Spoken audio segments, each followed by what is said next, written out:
The following contest is scheduled for one fall, and it's for the PCW Tag Team Championship!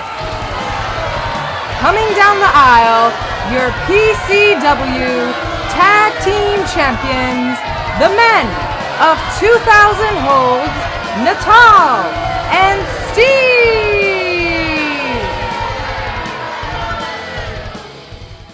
Hello, everyone, and welcome to Podcast Championship Wrestling with your hosts, the Podcast Tag Team Champions of the World, the Men of 2,000 Holds, Natal and Steve. How you doing today, Steve? I'm doing pretty good today. Pretty good, yeah. We took a week off, people, but that's okay. Sometimes, you need a little R&R, a little rest and relaxation. We got to recharge the batteries. Yeah, we have to, especially since nothing really was going on in the wrestling world that week. So. Yeah, there was an event on Saturday that was barely being built towards, so we were like, we're not going to barely talk about something. Especially if we're not going to be able to give you fans out there the entire card of this WWE Network exclusive. We didn't even know the whole entire card until we were watching it that night. Before we start talking about wrestling, don't forget, you can find the So Says Natal podcast and the Fight Your Rival podcast and the PCW podcast on Stitcher, SoundCloud, and iTunes. If you're on iTunes, don't forget to like, comment, share, and subscribe. Give us those 5 stars. Get us up on those charts. We would greatly appreciate it. And if you want to follow So Says Natal for anything else, Twitter at So Says Natal1. Instagram at So Says Natal, Facebook.com/So Says Natal, and of course the email if you want to contribute to any of the podcasts. And you guys have definitely contributed before in the past to this podcast, and it's been fantastic. If you want to keep doing that, then email us at sosaysnatal@gmail.com. All right. Now that that's out of the way, let's get into some NXT real quick. We only really could talk about one thing in NXT because last week's episode was literally just one whole match. And that was the 2 out of 3 falls to see who would be the number 1 contender between Sami Zayn and Samoa Joe. Well, there was so much uncertainty and, craziness surrounding all the finishes leading into this match that, this long-ass match was what was in store for us. And I wouldn't say it was, a bad match by any means, but I didn't think it was a fantastic match either, but I didn't leave the episode feeling that, I'd wasted my time watching this match between them. I thought it had some peaks and valleys, and it was a fun match as far as I was concerned. I have to agree with you. It's weird because I've been excited to see Sami Zayn versus Samoa Joe, and we've already got it technically 4 times if you count the Baron Corbin one. Yeah. But, if it's just them 3 times already, because that was a 2 out of 3 falls match. Yep. Each fall was the length of a match. Yeah, but the thing is, I wasn't blown away. I was like, oh man, wow, what a great rivalry feud. I was just like, okay, these are 2 people both gunning for the same thing, and one just won. It just felt like poof to you. Yeah, poof, and Samoa Joe won. Oh, yeah, well, I wasn't expecting anything crazy coming out of it, but for the match itself, I really enjoyed it. I liked Joe giving up the second fall after he already had the first real quick, to tell the story of he's already ahead 1 fall, so he can give this up to keep fighting. Yeah. I always kind of like that in these 2 out of 3 fall or Iron Man matches when they use that device.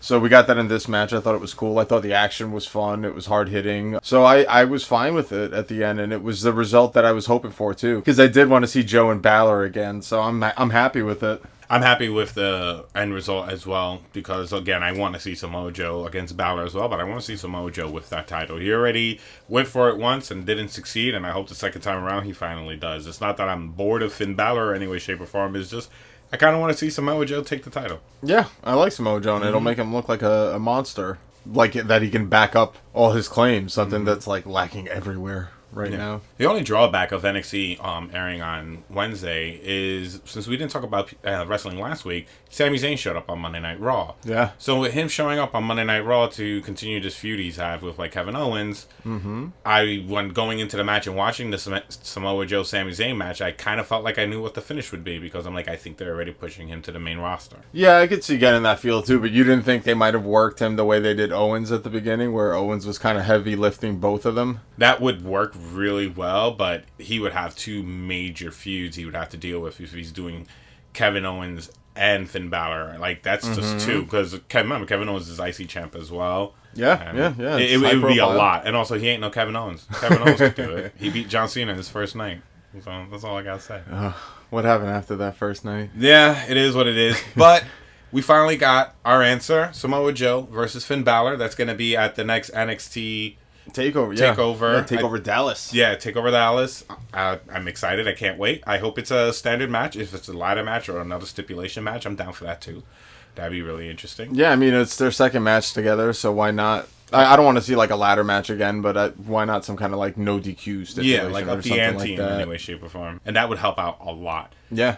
So the cat's out of the bag. We already said Sami Zayn was on Monday Night Raw. So he was on Monday Night Raw. He was on NXT. And then he was also on the most current WWE Network special, Roadblock, as well. He was in a little showcase match, which was cool. Yeah, it was cool. He was a showcase match with Stardust. So, he technically worked for the main roster on some type of network exclusive. Yeah, and it's cool. It's exposure for him for people who don't really know Sami Zayn. Yeah, and I mean, you should know who Sami Zayn is by now. If you're a fan of NXT, I mean, he is a great wrestler. I really do enjoy his work. So I am happy to see him on the main roster, especially since he already has people he could work with, like Kevin Owens. Because that story, we never got the end of it. Like, the end was Kevin Owens just demolished Sami Zayn, and his career spiraled after that, and that was the end. But we haven't, I guess, gotten the Phoenix story, the Phoenix saga for Sami Zayn, him rising from the ashes. And also, like, they've just got so much history with each other where like this could be like a Triple H Shawn kind of story where it's something that can always be revisited. So it's kind of one of those things that'll never like truly end. So it'll be exciting to see what they do with it on the main roster. Again, I'm always like hoping for diamonds and all this kind of insanity, but I just hope it's something solid between them. It looked like Neville was going to be involved in the mix, but he got injured on Monday, so he'll miss WrestleMania. So it's curious to see what they're going to do going forward, but it seems like Zayn and Owens, at least, are the plan. I would have been. I mean, if it was a triple threat between Neville, Owen, and Zayn, that would be great for the IC title. Because, like I said, I feel Neville, he's been on the main roster for almost a year by now. Yeah, I think he showed up after last year's WrestleMania. Yeah, so it's been about a year already, and he hasn't won any gold. They haven't really done anything with him. Nope. And this would have been great. People still like him. You hear it. He still gets cheers. Well, he's a great wrestler. Yeah, he had that awesome match with Balor last week on NXT. Exactly. Or the week before. Yeah, he's a great wrestler. The fans love him, but he doesn't fit the prototype. You know? Just go and bump and make other guys look good. Use your flashy offense, and then that's all. It's a shame. Speaking of which, out of nowhere, I'm gonna put you on the spot. Where's Kalisto and the US title? Hulu edited it out for your sake. Actually, he didn't fight. Sin Cara fought Ryback, and Ryback, destroyed Sin Cara and basically issued a challenge to Kalisto for the U.S. title at WrestleMania. So your dreams come true. You get to see Ryback win gold. So on Ryback's a heel now? Yeah. I remember he, stopped wrestling with the other people, and he was like, I don't need people. It's time to look out for the Ryback. Yeah, well, that was basically the heel term, but because it's Ryback, there's no fanfare. You don't really care. But yeah, he was a bad guy. Oh. He wants the U.S. title. Whatever, he can have it because that title doesn't mean anything now. But I'd rather have. You've already given up on it. You're like Kalisto. I forgot about Kalisto. Just now talking about acrobats and shorter wrestlers. I was like, wait a minute, where's the champ? Where's the U.S. champ Kalisto? And yeah, because I mean it's the U.S. title. It should be involved in WrestleMania in some way. Yeah, but okay. We're not talking about Ryback and Kalisto. Let's bring it back to Sami Zayn. We're gonna have to. Yeah. Well, we will one day. But let's bring it back to Sami Zayn. So we got Sami Zayn and Kevin Owens. Yes. Obviously, I would love to see Sami Zayn and Kevin Owens WrestleMania. Obviously, you would want to see Sami Zayn and Kevin Owens WrestleMania. Totally. And if we do see something like that, this is awesome. I feel this is going to be this feels almost like somewhat of an NXT / WWE event because the main Divas match is Charlotte, Becky, and Sasha. That's NXT women. Yeah, they were all on the NXT women's roster last year. Yeah. And if we get Owens and Sami Zayn, that's other NXT. So it's fantastic to finally see. I mean, will we get Tyler Breeze? No. If they do the Andre Battle Royal that's again, probably where we'll get him. But we'll see him, but we won't see him for very long. No. But all in all, it's great to see these NXT wrestlers coming up and actually having matches on the grandest stage of all WrestleMania. I know the women wrestlers are going to lose their minds because they're going to flip their lid that they're wrestling in WrestleMania, and they should. Because, they deserve it. Honestly, right now, that's the match that I'm the most excited to see. Yeah, probably on paper. On paper. Me too, yeah. Becky, Charlotte, and Sasha for the title. That sounds great. Yeah, that sounds great. It seems like we're leaning towards Zayn and Owens, but who knows what they might add, because they making like that one big kind of like train wreck kind of match, like the IC title match that opened WrestleMania last year. You know, like the ladder match. I was hoping they did something like that with the U.S. title and let the IC title have more of like a personal feud. Like if it was just like Sami Zayn versus Kevin Owens for the IC title, and then like Kalisto versus Ryback versus like whatever 5 other guys for the U.S. title, I'd much rather have that. Yeah, you know? I feel the same way. I mean, we hold the IC title more close to us than and there's US. just a better story going into it with Zayn and Owens for us and anyone else who's like followed past stuff with them than Kalisto and Ryback. Yeah, you know. Especially with 20 days from WrestleMania, you know, this past Monday, there's not much time to really flesh out a story that would make me want to care that much. That would keep me like entertained. Like, I'm just like, I know I don't like Ryback, but I need to see this match. I need to see what happens. That's not going to happen. Yeah, it's probably not going to happen. But Zayn Owens, hopefully, and it's kind of cool. And if we do get Zayn Owens at Mania for the IC title, who you want to win? I still want Kevin Owens. Oh, yeah, of course. I love Sami Zayn, but... I love Sami Zayn, too, but he's always tired, and that dude's always falling apart. I feel like he's like a marionette when sometimes people stop pulling his strings, and he just, like, falls to the ground and crumples. I can see that. He's tired. He's got to make the other guy look good. He's taking a beating. Yeah, no, he is. He does it well, but sometimes I feel like he does it a bit too well, which is a little weird to me. And back to the Sami Zayn Samoa Joe match, because I didn't got a chance to touch up on this. Wasn't it weird that the crowd had like no reaction at the end of the match? Like there was no cheers or real boos. It was just kind of quiet. They didn't seem to like the match, which I didn't get. Because again, I enjoyed it. Maybe it didn't go over as well live, and what we saw on TV was better through like editing and stuff like that. But they didn't really seem into it. You figure 45 minutes of Samoa Joe, Sami Zayn, that you figure that crowd would go nuts for it, but they didn't. Yeah, it's shocking. I mean, I was surprised that they gave the whole episode to them. Yeah, I thought it was a pleasant surprise. Yeah. Like they'd even like advertise stuff earlier on in the night. And that's what I like. They were like, you know, the American Alpha's going to be here, and blah blah blah. And I was like, yo, nothing happened. Yeah, it's like, they didn't have time. The match went that long. Another thing that was cool was they announced Austin Aries against Baron Corbin for Dallas. Yes. Like that was something they were able to fit in right at the end. But I was like, all right, that's kind of cool. This is a good. This would be a good first match for Austin Aries under the NXT banner. And aren't you glad that he's facing off against Baron Corbin, so Baron Corbin could do a job for Austin Aries? Yeah, that'll make me very happy because I'm really hoping he loses. Hey, come on, it's Aries' first match. Yeah, he's gonna win. So you feel like Baron Corbin has finally reached his spot. Where he belongs. Yeah, he's peaked as far as he's just there to put over new talent now. Yeah, and then out of nowhere he'll beat Finn Balor for the title. That'll never happen. Yeah, it'll be like WrestleMania 9 with Bret Hart and Hulk Hogan. Samoa Joe will lose, and then he'll be like, go after him. Why you bring that up? That's one of the worst memories. I remember watching that live, and I was like, this is not fair. No one sanctioned this. This is not fair. I don't care how much Bret is pushing Hogan to go to the ring. He's blind. He got salt in the eyes. How did he win? Yeah. Like, oh, my... it was a terrible moment. It was an absolutely terrible moment. That's why I brought it up. It was a terrible moment. It was a bad moment. All right, so let's not talk about Hogan. Even though Michael Cole talked about Hogan on Roadblock. Yeah, he mentioned his name. That was kind of crazy. Yeah, full name, Hulk Hogan. I was like, wow, he never existed. Okay.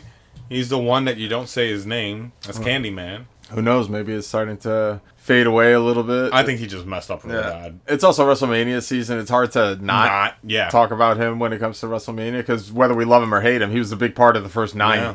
I can't wait to see their promo packages this year. Are they going to have any flash or hint of him in them, or is they just probably not? Maybe they'll be like a close up of young Roddy Piper in WrestleMania 1, and like punching like Mr. T or something like that, and a close up of Rock just turning his head, but not Hogan on the other side. Yeah, they just pan in really deep on anything with Hogan. It'll be Ultimate Warrior, but you'll just see a real close up of the shot of him hugging Hogan. Yep, it'll just be the top of Warrior's head. Oh man, we'll see. That'll be very interesting. But we're not at WrestleMania yet. Like I said, we got 20 days away from this past Monday. We're on the way. But we got hit with a roadblock. I see what you did there. Yeah, it was a WWE Roadblock Network exclusive. They did. Yeah, and it worked better. It was because we are better. Yeah, that's true. And it was just a glorified house show. Now we're not raining on its parade. We're not pooping on the parade, but. No. It's one of those things. It was a filler. You know, when you watch a TV show and there's that filler episode that doesn't really mean much. That's pretty much what this was. Yeah, my problem with it was I feel like it really like stalled the build to WrestleMania because I mean a glorified house show on the WWE Network I'm fine with. Like you give me this between like I don't know, like Money in the Bank and whatever's after that. You know, like Yeah. just some random point in the year. Yeah, we'd probably be like, oh, it's another event, but I don't feel like it would have been that big of a deal because it wouldn't have stalled anything. Like, this is WrestleMania, and you put something in the way of WrestleMania, so it kind of slowed it down. But the event for what it was, I thought it wasn't bad. No, it wasn't a bad event. There were some things that were a bit head scratching. Nothing monumental happened. No titles changed hands. But there are 3 matches on the card I do want to discuss that I feel, we need to talk about. And the first one was the Eater of Worlds, Bray Wyatt versus the Beast, the Conqueror, Brock Lesnar. They fought. They had a match. Bray Wyatt and Brock Lesnar had a match. That's the weird thing. You're right. They were supposed to. Ah. And Bray Wyatt comes down, and apparently now it's a handicap match, and now Bray Wyatt and Luke Harper could both wrestle against Lesnar. Yeah. Lesnar's fine with it. Bray Wyatt steps because Brock Lesnar was like, I'll fight anything, just whatever. Yeah, he don't care. Yeah. And Bray Wyatt gets out of the ring, and it becomes a one-on-one match between Luke Harper and Brock Lesnar. Mm-hmm. Which on paper isn't bad. No. Like, I'm like, all right, Luke Harper versus Brock Lesnar, but, it's what you figure they're going to give us, so Luke Harper got some pretty cool spots in. Yeah, he did. And then got suplexed a lot. Yeah, and lost, and it ended. You would think the Eater of Worlds would help, and or maybe the rest of the family would come out. No, Bray Wyatt ran away while Lesnar chased him.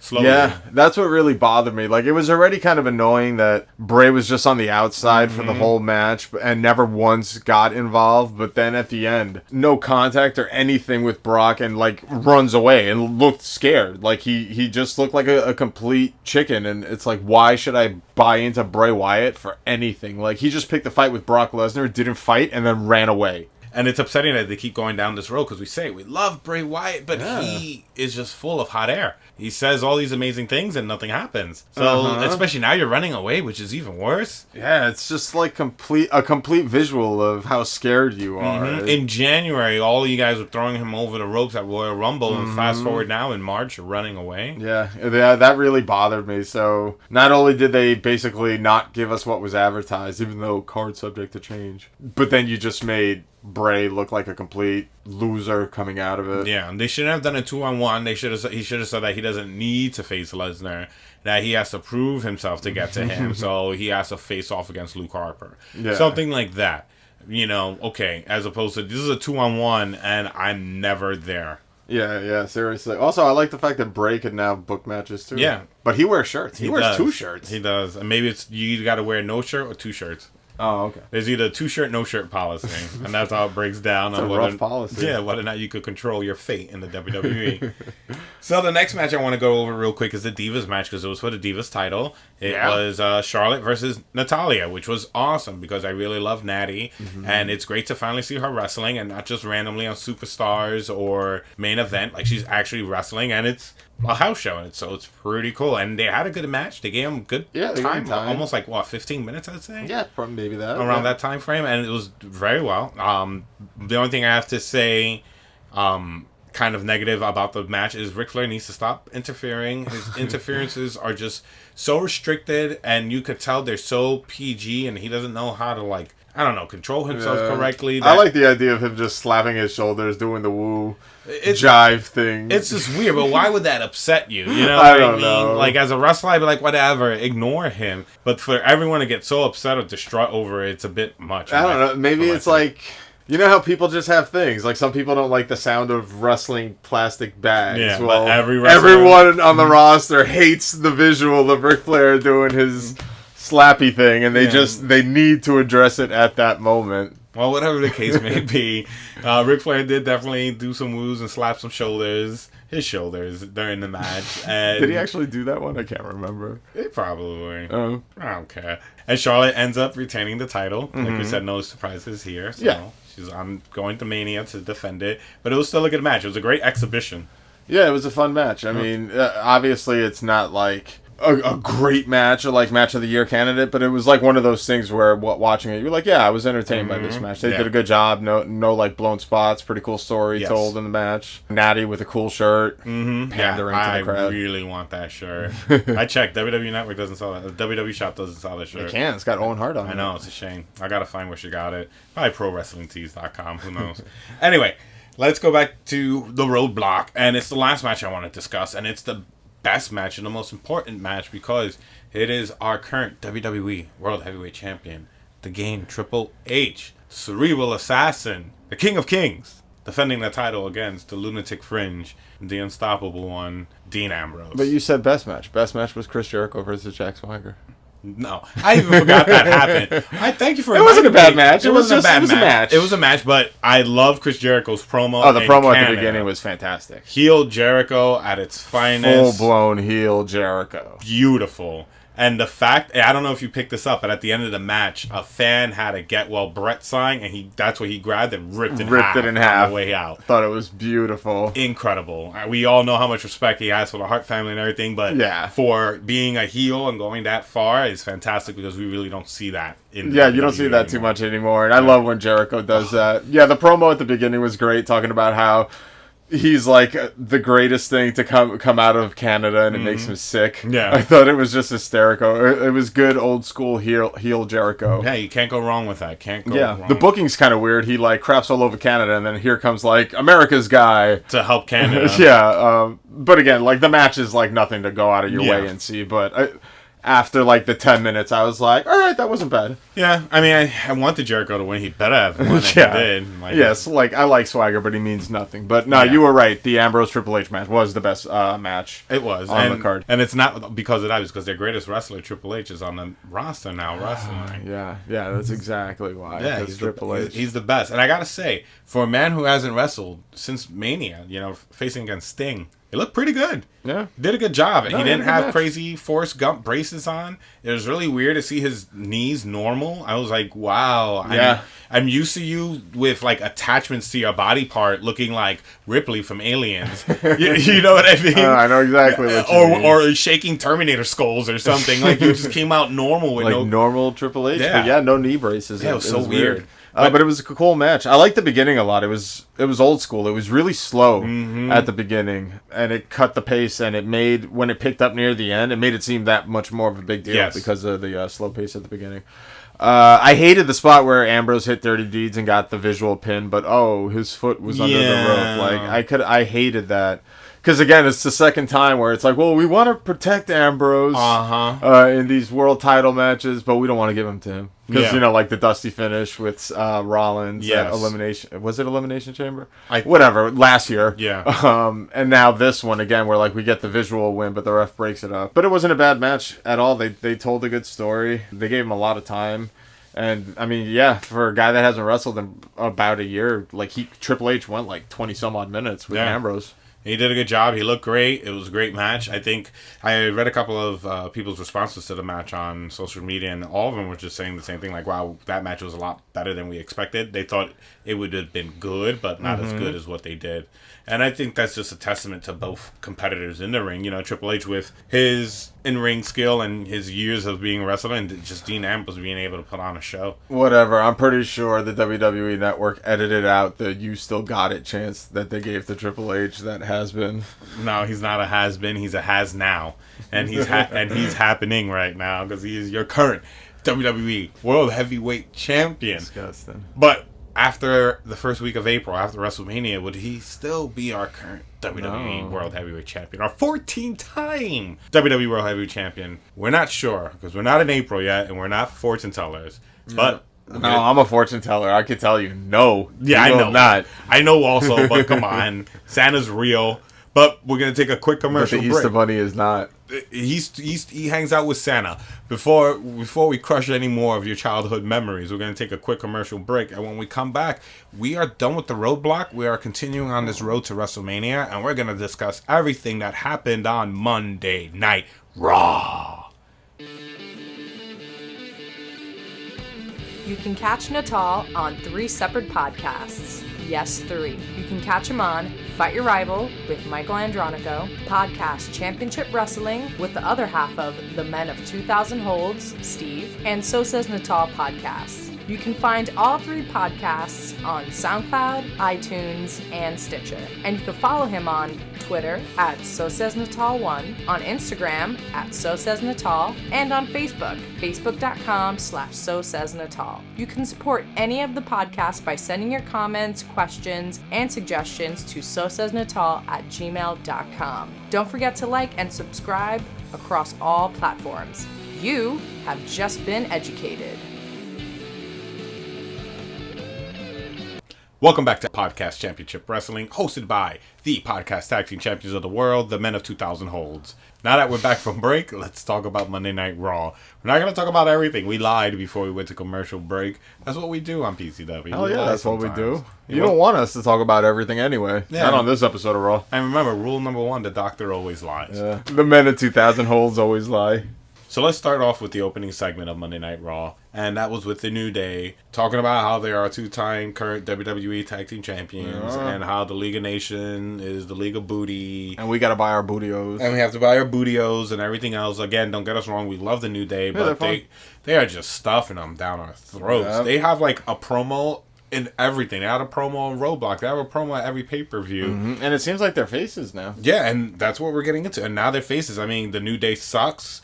Is now New Day rocks. You know, everyone's screaming it. Everybody is. And they have to be faces because now they're going against the League of Nations. So they beat them in Roadblock, and it was a title defense. They beat Barrett and Sheamus. Yes, they beat Barrett and Sheamus. So then on Monday they decided to fight Rusev and Del Rio, the other half. And they said Xavier Woods needed to wrestle this time. So Kofi stepped out and Woods wrestled. Yeah, because they use Freebird rules. Yeah. Any of the three can alternate and defend the titles.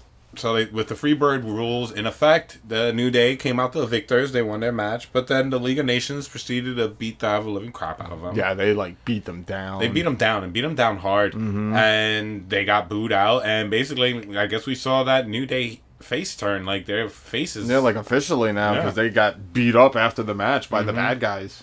And they tried their best. And even Xavier Woods had like that fighting spirit and still tried to swing even though he had no energy left. So yeah, New Day are now faces. I'm fine with that because, in my opinion, since SummerSlam of last year, they were pretty much turning towards face because us in New York, we were screaming New Day rocks. Like, I already loved the New Day by then. I thought they were fantastic. Oh, same here. But you, react with the crowd differently when you're a heel than when you're a face. So it'll be interesting to see how this goes. It seems like they're kind of going the route of, they're not really changing at all. It's like when, Orton turns or, one of those kind of turns. Or, when Stone Cold's a face and everyone hates him because Yeah.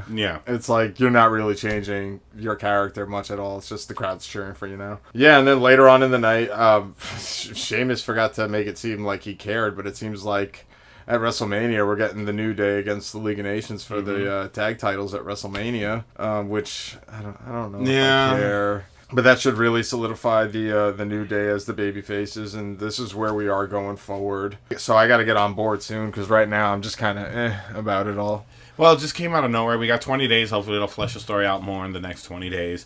But yeah, it seems like we're going to get New Day versus League of Nations. It'd be interesting if it was a 3-on-3 tag match and one of the League of Nations stood outside. That would be really cool. Mm-hmm. I'd be down for something like that. But nonetheless, I would want the New Day to retain the titles. Oh, yeah. Nothing against the League of Nations. It just feels like a bunch of guys, they squashed together and they were like, you'll work well. I'd rather see the Social Outcasts more than the League of Nations. You're entertained by the Social Outcasts? I am entertained by them because they're just a bunch of idiots with Bo Dallas behind them. Yeah. And I like the way they banter with one another. I like Bo Dallas always trying to play the voice of reason. Mm-hmm. I just think they do a great job with all four of them, even with Heath Slater. I'm not the biggest Heath Slater fan. But he fills his role well. He does. He's the Red Fox or whatever Adam Rose decides to call him that week. But yeah. I hope you feel the same way. You want New Day to retain those tag titles. I want League of Nations to win just so you can be angry. No, you don't. No, I really don't. I like a lot of the people involved in the League of Nations, but I just don't care about this group, and I don't want them to be the ones to beat the New Day. Which is a shame because when you think of the names, they're all powerful names. Wade Barrett, Rusev, Sheamus, Alberto Del Rio. I should care about these wrestlers, but I really altogether, I really don't. So now we know what's going on with the whole tag title when it comes to WrestleMania.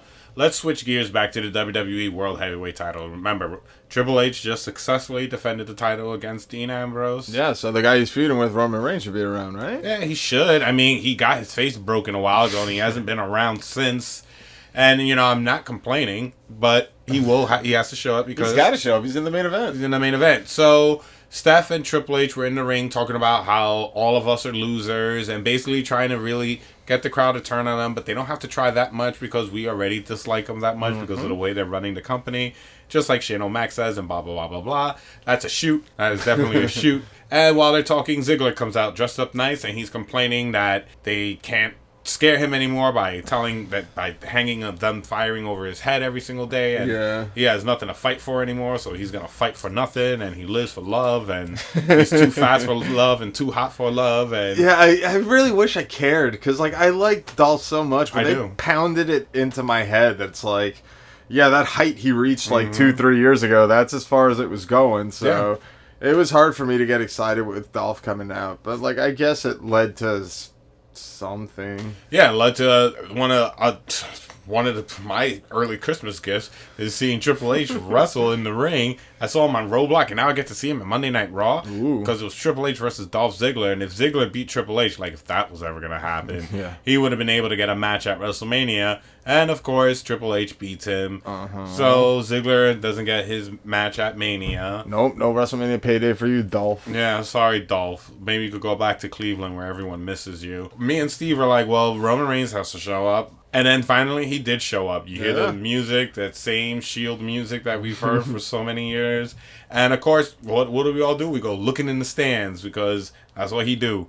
And that week, he did not do that. He did not do what he do. Yeah, he did not do what he normally do. He came down the ring wearing a tank top with a new design. Find it on the WWE shop, most likely. It's already up there. Yeah, I'm pretty sure. And he comes down the ring and proceeds to beat up Triple H. And it's a crazy he beats beatdown.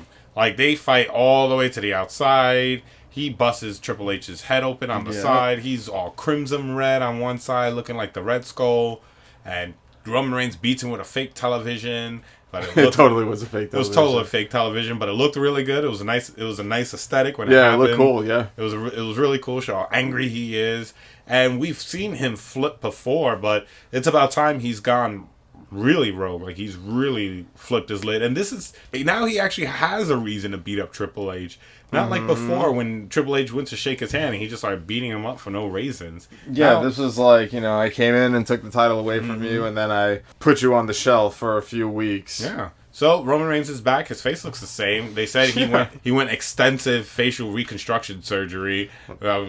Apparently, it clears up in 2 weeks. I figured he'd have to have one of those masks that, like, I thought he was going to wear, like, an Undertaker mask. Yeah. I thought he was going to have, like, a Taker or a Virgil mask on or something like that. They can't cover up that pretty face. No, they can't. That's their moneymaker. So... they wish. Yeah. You heard that crowd? That crowd... The women and the children loved Reigns, but everybody else was Speaking of him. women and children, I'm so glad you brought it up. If you guys didn't see Monday Night Raw, do yourself a favor.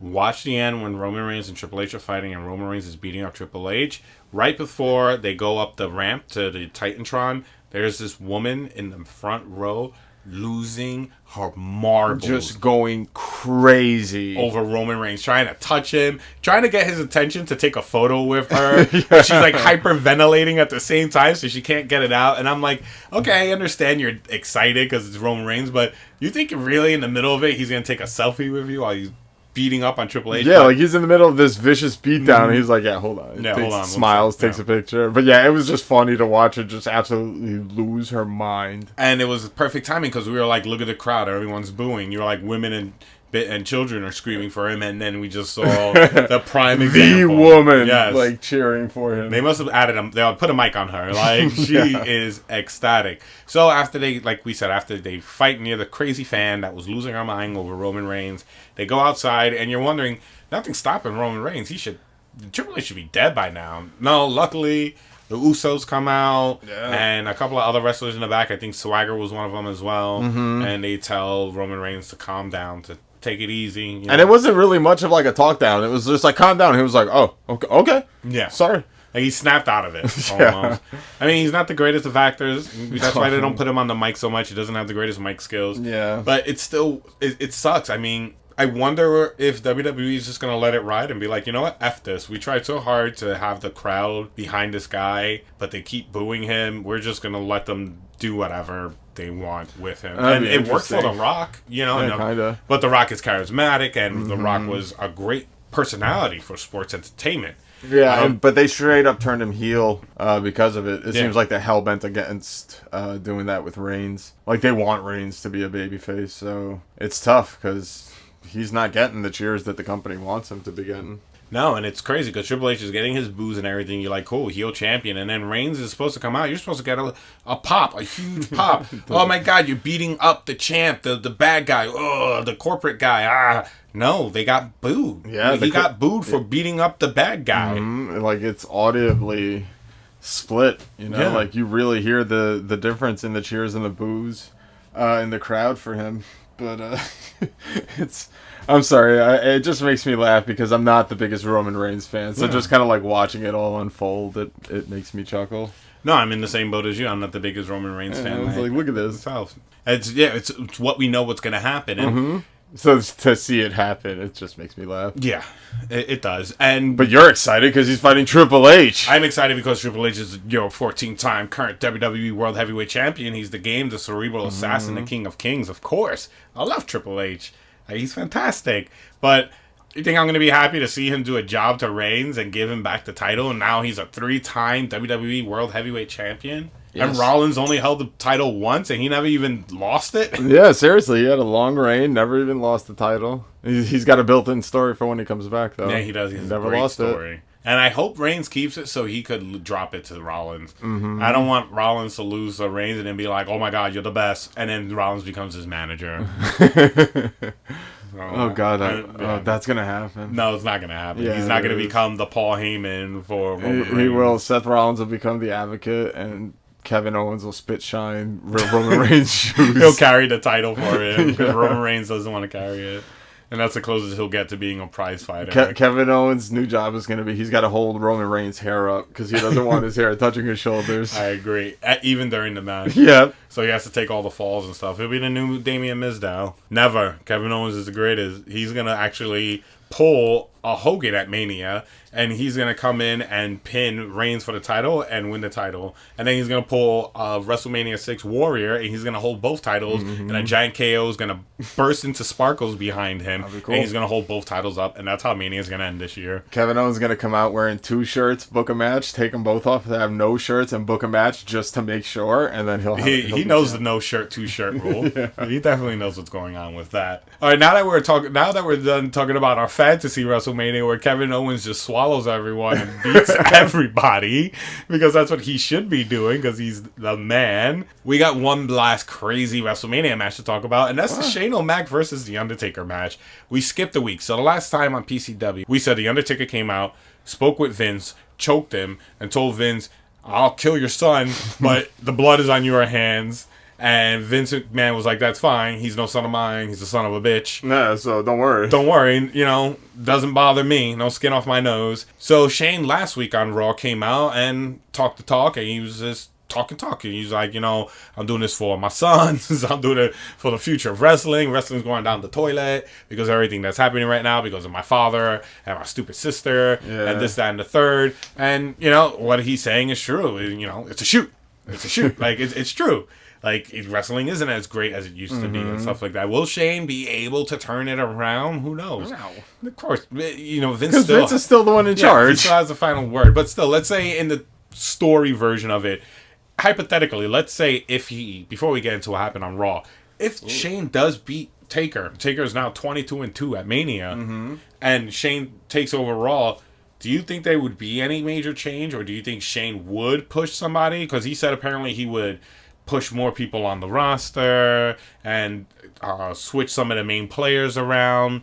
I wonder, would that even really happen? Well, I mean, if it's like that perfect world where it's not really Vince working backstage and the storyline is what unfolds, then I'd say yeah. Yeah. Because, that's the whole point of it all.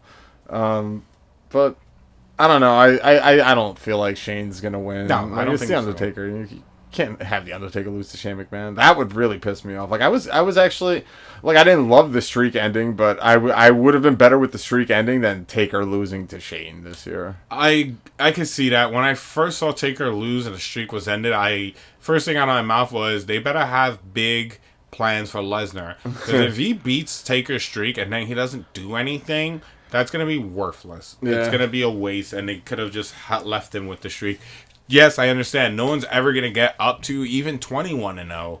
You know, ever again in wrestling in WWE. I understand that. So his streak, it's done. It's like, it's there. It's in the history books. It's not going anywhere. But they ended up doing a lot with Lesnar, and he just took John Cena to Suplex City, made him the first, fantastic. Resident of Suplex City, and he had a great dominant streak, and, they're still using Lesnar for what he is, and with Paul Heyman being the great mouthpiece that he is. So good. He gets me pumped for Lesnar. I'm happy. It's weird. I normally don't like wrestlers who come and go as they please, but I'm okay with Lesnar doing it for some reason. Because it keeps the mystique going. Not getting Lesnar all the time makes him a big deal. You're right. It does make him feel like a big deal. And like I said, with Paul Heyman on the mic, he makes him sound fantastic. Oh, Paul Heyman makes anything seem like a big deal.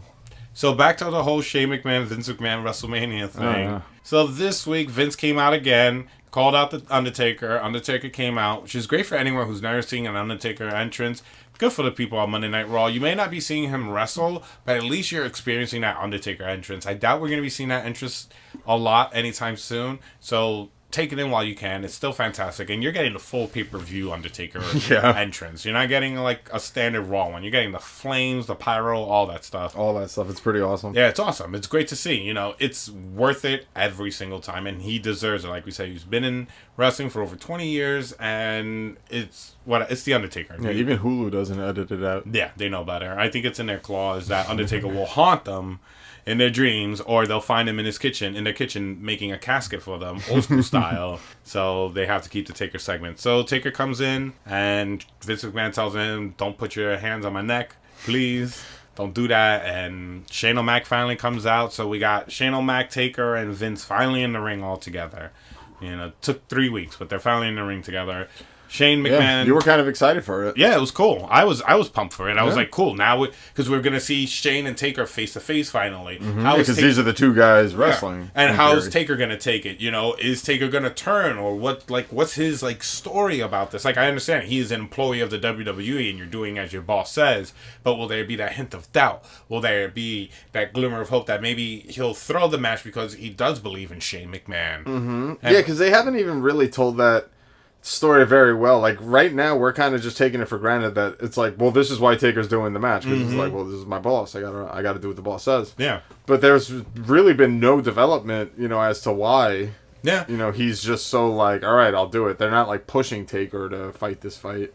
But when Shane was talking, he was talking about how he's going to beat Taker, like he's going to be faster than him, and he's going to basically wind him out and all this stuff. Like, why are you telling him your strategy? Yeah, why are you telling him his strategy? Why are you a Batman 1966 villain and giving away your clues and everything that you're going to do, and then he's going to break out of it with his anti-Shane McMahon repellent? Undertaker has it. He's got like 2 or 3. Yeah, he has about 2 handy all the time. But besides that, when Shane was talking about the future of the company and stuff, it almost seemed like Taker kind of agreed or was like citing or understanding that portion of the whole promo, but then it got all turned to crap when they both started attacking each other and Vince McMahon shoved Shane into Undertaker so Undertaker could chokeslam him.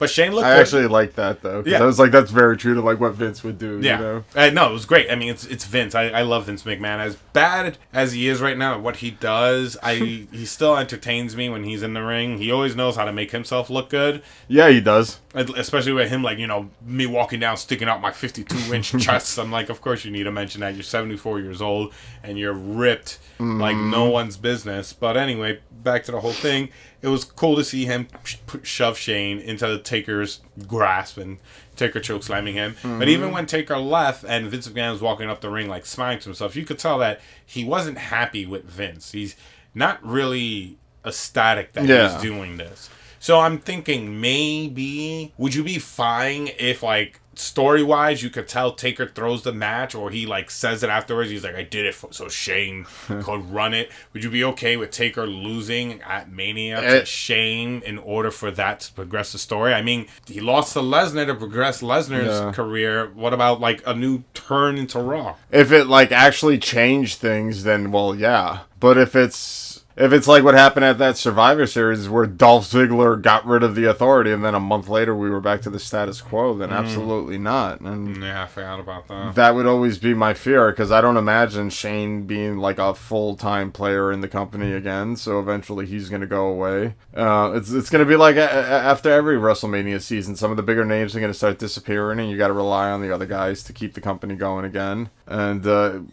where would the Undertaker loss in this match really benefit the company? So I'd probably be pissed with it. Yeah. I would have to agree with you. It would be nice to see a change in Raw, but we all know it's not going to happen because it is story-based. So for that sake and that sake alone, I'd rather just have Undertaker beat him. Maybe begrudgingly, but beat him nonetheless. Yeah, kind of like that whole Shawn beating Flair at 24. Yeah, exactly. Or when he beat Shawn and he kept telling Shawn to stay down, and Shawn slapped the crap out of him. And he was like, well, that's it. You're going to have to get tombstoned again, got no choice. So hopefully it ends that way. I definitely would love Taker to continue to win. He deserves it. He's the Undertaker. Yeah, he's the Phenom. And that's so far where we're at on the road to WrestleMania. No, we still got the Ambrose Lesnar. Yeah, we have Ambrose Lesnar. Because I'm excited for that. I think Paul Heyman's doing his job well, and I like what how Ambrose has been working this whole feud so far. I thought the backstage segment was kind of cool, where Mick Foley basically, I hate when they like literally say it, but like pass the torch. Yeah. To Ambrose and gave him the barbed wire wrap bat. Like, it's cheesy. It's not real barbed wire, but it's like... It's sentimental. Yeah, and it's like the symbolism of like the things that have happened before in this style of match. And it looks like they're really pushing this as it's going to be this like really crazy fight between Ambrose and Lesnar. At least that's how it's coming across to me. Yeah, well, when Ambrose comes pulling out a crowbar in the middle of the ring when Lesnar's trying to get in the ring, I would expect something serious to be happening. And I like that Lesnar isn't straight up walking away. It's like he's backing off, but then he's like, maybe it's just a crowbar. Like maybe I could still take him, because I think that's why I kind of like Brock Lesnar, because he's almost like Jason. Like, he's just a force. Lesnar's just going to keep going forward. Maybe he thought it was licorice, and he was like, I'm hungry. And maybe I'll eat this guy's hand while trying to take this from him. And he was like, no, that's a crowbar. No. But that was good. And I also like the idea of, like, Ambrose calling him out and Heyman being like, no, you got to wait for the payday. Like, WrestleMania's coming. And then, Heyman walks to the back and Lesnar's like, I will fight anybody whenever. And just him going to the ring with Ambrose, like, it's not a major progression and nothing crazy happened, but I like the story that they're telling in this feud going forward. And also backs up Lesnar's character. Like, yes, Paul Heyman is his mouthpiece. He is the advocate, but he doesn't need Paul Heyman to do everything for him. If he wants to walk to the ring, he's going to walk to the ring. Yeah. He's like, Paul Heyman talks for me, and that's it. I destroy you myself when I want to. He's the anti-Bray Wyatt. You saw Bray Wyatt running away from Brock Lesnar at Roadblock. Here we got Brock Lesnar walking towards the guy with the crowbar. I am excited for Ambrose Lesnar, and they definitely, like we just mentioned, we just recapped it now, they did expand it on Monday Night Raw. But overall, this WrestleMania seems kind of weird. It's kind of weird for me because they're playing it up as the best WrestleMania ever. I mean, they do that every year, but this year it seems like they're pushing hard. They're like, Texas, AT&T They're trying to fill Stadium. 100,000 seats. Yeah, they want to beat the record and this, that, and the third. And I'm like, wow. Like, and the card isn't the greatest. It kind of reminds me of last year. I remember not being very excited going into last year's WrestleMania. I didn't think the card was the greatest. And then, like, the actual event I thought was really good. Yeah. That's kind of how I feel right now. Like, I'm not very overwhelmed by the card. There's, like, a couple matches where I'm legit looking forward to, and there's some other ones where I'm like, oh, you'll probably be okay. But for the most part, I'm not, like, super pumped going into this WrestleMania, which is a shame, because that's what I look forward to. It's WrestleMania season, and there's, excited. 2 more episodes of Raw before WrestleMania, and it started off with such a bang. Like, right after Fastlane, they were like, Brock Lesnar, Dean Ambrose, and what was they like announced another match right off the bat for Undertaker Shawn. Shawn, I wish. Yeah. But yeah, Undertaker Shane, and we knew we were getting Reigns Triple H. So it was like right out the bat we had 3 matches, and then it's just seemed like this really weird holding pattern, and you got to kind of blame Roadblock for it, because Reigns isn't around, so now you're doing this mini build with Triple H and Ambrose for just a one-off match, essentially. Yeah. So it was a real hiccup into WrestleMania season this year, and it sucks. But hopefully the next 2 episodes are just great, and it'll be like, all right, so all is forgiven. Like, yeah, I didn't get like this fantastic 5-week build, but the last 2 weeks were phenomenal. That's what I'm really hoping for, because there was like nothing I could really think of with Charlotte or Becky this week, and that's not just a match I'm looking forward to at WrestleMania. I'm enjoying the build. Like, I'm enjoying everything going into this match at WrestleMania, and I felt like there was none of that this week. No. This episode of Raw was kind of a letdown. Yeah, but we did get to see finally Triple H fight Dolph Ziggler, because we've all been waiting for that. Yeah, you were happy. We're waiting for that, and like I said, I got pumped at the end of the episode of Raw because I finally got to see Shayna and Taker face to face. Finally, yeah, because it's one of the big deal matches on the show, and it's now the 2 competitors finally facing off. I think the reason why I'm not screaming at the top of my lungs for this WrestleMania is because I already know the finish to the main event. And that's very upsetting to me. Like, I like the mystery and allure of wrestling sometimes when I watch it. I'm like, who is gonna win? Like at SummerSlam last year between Cena and Rollins, I was like, I don't know. This company's dumb enough to give it to Cena. Yeah, like I could totally see them putting it on Cena. I could totally see them putting it on him. So when Rollins like legit won, granted Jon Stewart helped him, whatever. Yeah. But granted, he still won. What? Yeah. He won? Yeah, and it was an awesome moment. So it could happen where I'm like, wait, what? Triple H won? Which would be just... Oh, God, you would love it. I would hate it. I would be... It's lose-lose coming out of this for me. It would be the greatest WrestleMania of all time, if that does happen. But when him and Kevin Owens team up and they become tag team champions... Oh, yeah. Oh, my God. That'd be amazing. You mean when Kevin Owens becomes Triple H's pillow for him to put the title on? Never. That wouldn't happen. Don't say that. He'll buy him a lifelike Kevin Owens body pillow to do it, but it won't really be Kevin Owens. But like I said, I think that's the reason why I'm not too ecstatic over over this WrestleMania. But I just hope that the other matches that we are excited for go out there and try to steal the show. I hope they're just better than great. Yeah, me too. So, and it's still WrestleMania. Like, I know the day of, I'll be like super pumped. Oh yeah, we're gonna be super pumped. But I want them to be better than great, so that way, even if the main event isn't a main event in my eyes, or it doesn't, hold up to what I expect it to be, my expectations, at least I have these other matches to fall back on. I'm like, well, these are the greater matches of WrestleMania. Not every main event at Mania is the best match. Oh, no, not at all. But you would hope for a bunch of the matches on the undercard to at least overperform a little bit. I'm just really interested. Are we going to see Roman Reigns wrestle on Raw in the next 2 weeks before Mania to see how he's doing, in the ring as well? I would imagine so. I mean, they kind of have to. They have to. I don't want to watch him wrestle. Yeah. I don't want to watch him wrestle at WrestleMania. Yeah. But, I mean, they got to show off Roman Reigns. I mean, there was just a beatdown on Triple H, but he's got to have, like, a match to be able to point on Triple H and be like, look, see. Yeah, this could be you one day. Yeah, this will be you one day. Actually, no, it's Roman Reigns. He never commits. So, this could be you. Yeah, this might be you. Would you want it to be you? Call me. Like, yeah. He's sending him notes, like, in class. Check 1. Yeah, check 1 if you want this to be you or not. Well, there is one thing everyone out there doesn't have to wait for, and that is the end of this podcast. They're so sad. Yeah, they were ending it on a high note with some Roman Reigns talk, some Triple H talk, some WrestleMania talk. So, guys, thank you so much for taking your time to listen to Podcast Championship Wrestling with the Men of 2000 Holds. And this is Natal saying goodbye for Steve. And remember, we have 2,000 more than you.